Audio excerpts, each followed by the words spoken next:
मेरे प्रिय दोस्तों, आज हम परमेय संख्याओं के बारे में अध्ययन करेंगे।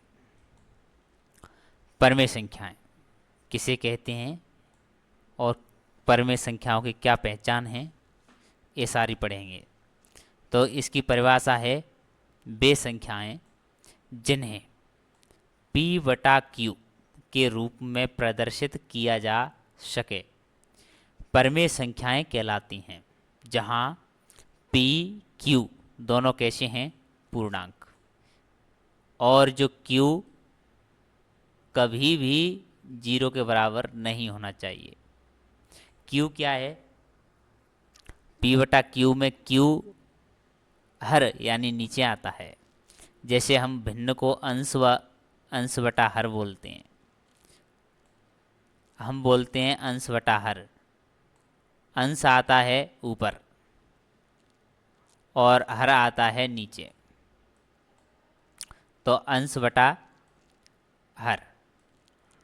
तो हर में कभी भी जीरो नहीं आना चाहिए, Q बराबर कभी भी जीरो नहीं होना चाहिए। तो परमेय संख्याओं के समूह में सभी पूर्णांक, शांत दशमलव और अशांत परंतु आवृत्ति दशमलव संख्याएं सम्मिलित हैं। देखो, शांत दशमलव किसे कहते हैं? शांत दशमलव का मतलब है कि जैसे हमने 5 का 19 में भाग दिया, उदाहरण जैसे 5 का 19 में भाग दिया और आया 3.5, 3.8। इस तरीके से जो 3.8 आया है, यह एक फिक्स मान है। यह एक कैसा है? फिक्स मान है, एक लिमिट है इसमें। 3.8 से आगे कुछ भी नहीं है, तो इसलिए यह एक फिक्स मान है। इसको कहते हैं शांत दशमलव, यानी ये आगे कोई भी संख्या लगातार नहीं आएगी। ऐसे ही यहाँ पर देखो, 15 में जब 4 का भाग दिया तो यहाँ पर फिक्स मान आया 3.75, 3.75। तो यहाँ पर फिक्स मान आया, तो ये कौन सा दशमलव है? शांत दशमलव। अब दूसरी दशमलव का प्रकार है अशांत।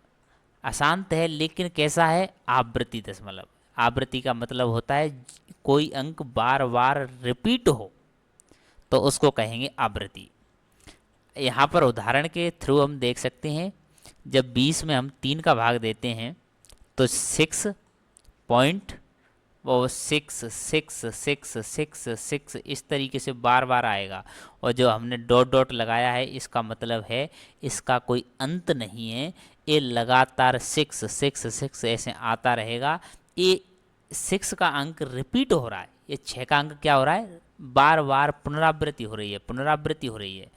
इस कारण इसको कहा गया अशांत, यानी क्योंकि शांत नहीं है, कोई फिक्स मान नहीं है। परंतु आवृत्ति, आवृत्ति का मतलब है पुनरावृत्ति हो रही है बार बार, यानी कोई अंक ऐसा है यहाँ में, इस 6 का अंक ऐसा है जो बार बार इसकी क्या हो रही है? पुनरावृत्ति। इसलिए इसको कहा गया अशांत परंतु आवृत्ति दशमलव। अशांत आवृत्ति दशमलव। यहाँ 7 का भाग 10 में दिया, यहाँ पर हमने देखा कि ये 1.42857, यहाँ तक तो अलग संख्या है, लेकिन वापस रिपीट हो रही है। देखो, यहाँ से वापस रिपीट हो रही है 42851, फिर यहाँ से वापस आएगा 42851, फिर वापस यही बार बार। तो कितने अंक रिपीट हो रहे हैं? 1 2 3 4 5 6, ये 6 अंक बार बार रिपीट होते रहेंगे। यह कैसा दशमलव है? आवृत्ति दशमलव। इसी तरीके से अन्य उदाहरण भी देख सकते हैं, जैसे 15.232323, तो यहाँ पर क्या क्या रिपीट हो रहा है? 2 अंक रिपीट हो रहे हैं, 2 और 3। यहाँ पर देख सकते हो 14.527527527527, तो इसमें कौन से रिपीट हो रहे हैं? रिपीट होने वाले अंक हैं 3, 5 2 7, और वापस क्या आ गया? 5 2 7, और वापस कौन से आया? 5 2 7। इस तरीके से चलता रहेगा। तो यहाँ पर हम देख सकते हैं कि जो अंक बार बार रिपीट होते हैं, जो बार बार पुनरावृत्ति होती है, उनको हम आवृत्ति दशमलव कहते हैं।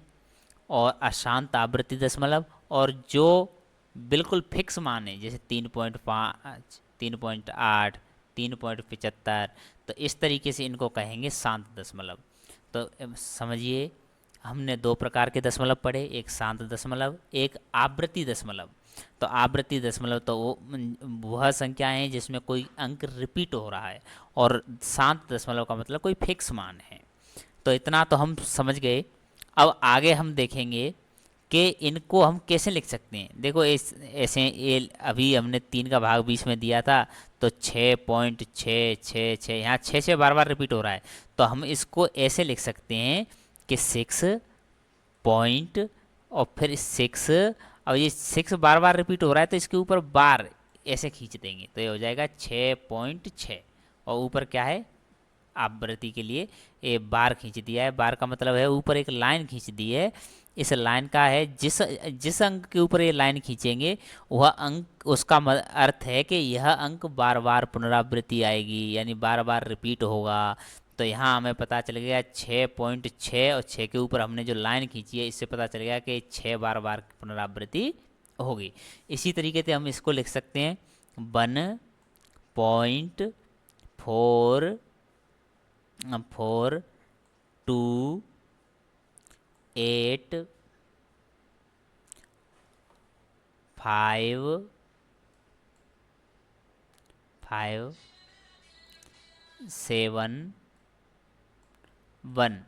अब यहाँ पर ये पूरे अंक रिपीट होंगे, तो इसलिए हमने ये पूरी लाइन इसके ऊपर खींची। तो 1.428571 इतना रिपीट हो रहा है, तो 1 2 3 4 5 6 अंक रिपीट हो रहे हैं, तो 6 के ऊपर हमने लाइन खींचा, इसका मतलब इतने रिपीट होंगे।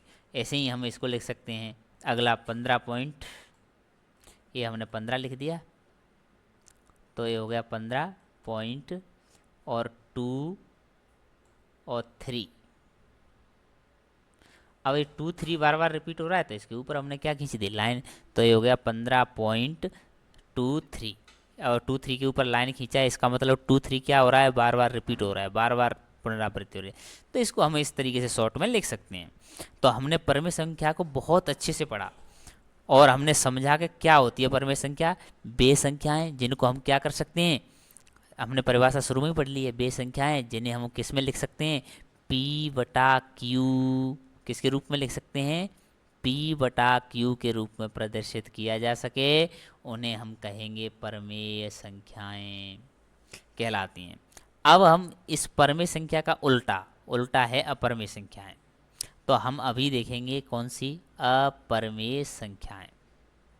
मेरे बच्चों, अपरमेय संख्याएं क्या संख्याएं, तो इनको देखेंगे कि एक तो कैसी दशमलव है, अशांत, यानी जो शांत नहीं हो रही, जो लगातार चल रही हैं, और अनावृत्ति का मतलब जिसमें अंक भी रिपीट नहीं हो रहे। तो ऐसी संख्याएं होती हैं, वो क्या कहलाती हैं, अपरमेय संख्याएं। क्या कहलाती हैं, अपरमेय संख्याएं।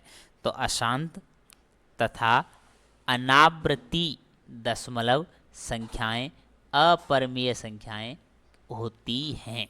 तो यहाँ हमने देखा कि ऐसी ऐसी संख्याएं जो अशांत हैं और जो रिपीट भी नहीं हो रही, तो ऐसी संख्याएं क्या कहलाएंगी, अपरमेय संख्या। उदाहरण के लिए आप नीचे देख सकते हो, जैसे √2 का मान क्या है, 1.41421356237।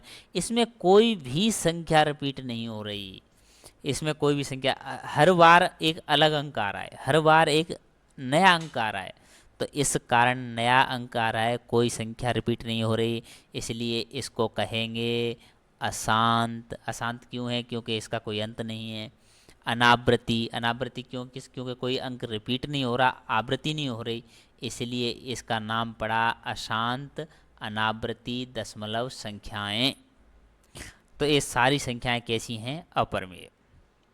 आगे हम देखेंगे, यदि n एक ऐसी प्राकृतिक संख्या है, कैसी क्या है, प्राकृतिक संख्या। और हमने पहले ही पढ़ा है, जो फर्स्ट क्लास ली थी उसमें, कि प्राकृतिक संख्या 1 से प्रारंभ होती हैं, यानी 1 2 3 4 इस तरीके गिरने वाली जो संख्याएं हैं उनको कहते हैं प्राकृतिक संख्याएं।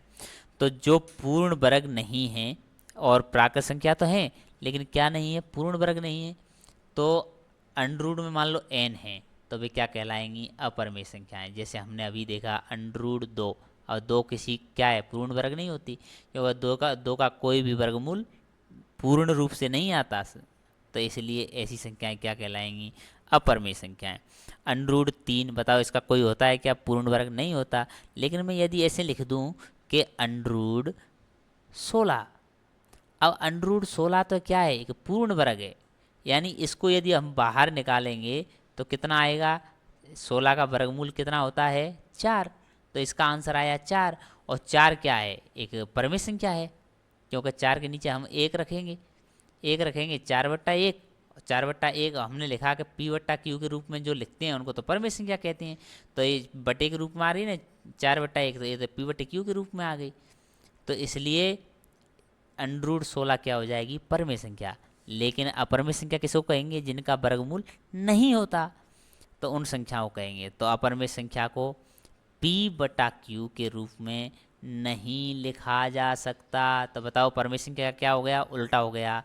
परिमेय संख्या तो कहती है क्या था कि p/q के रूप में लिख सकते हैं, लेकिन अपरिमेय संख्या को p/q के रूप में नहीं लिखा जा सकता। जहाँ p और जो q है वो पूर्णांक हो, और q बराबर क्या नहीं होना चाहिए, 0 नहीं होना चाहिए।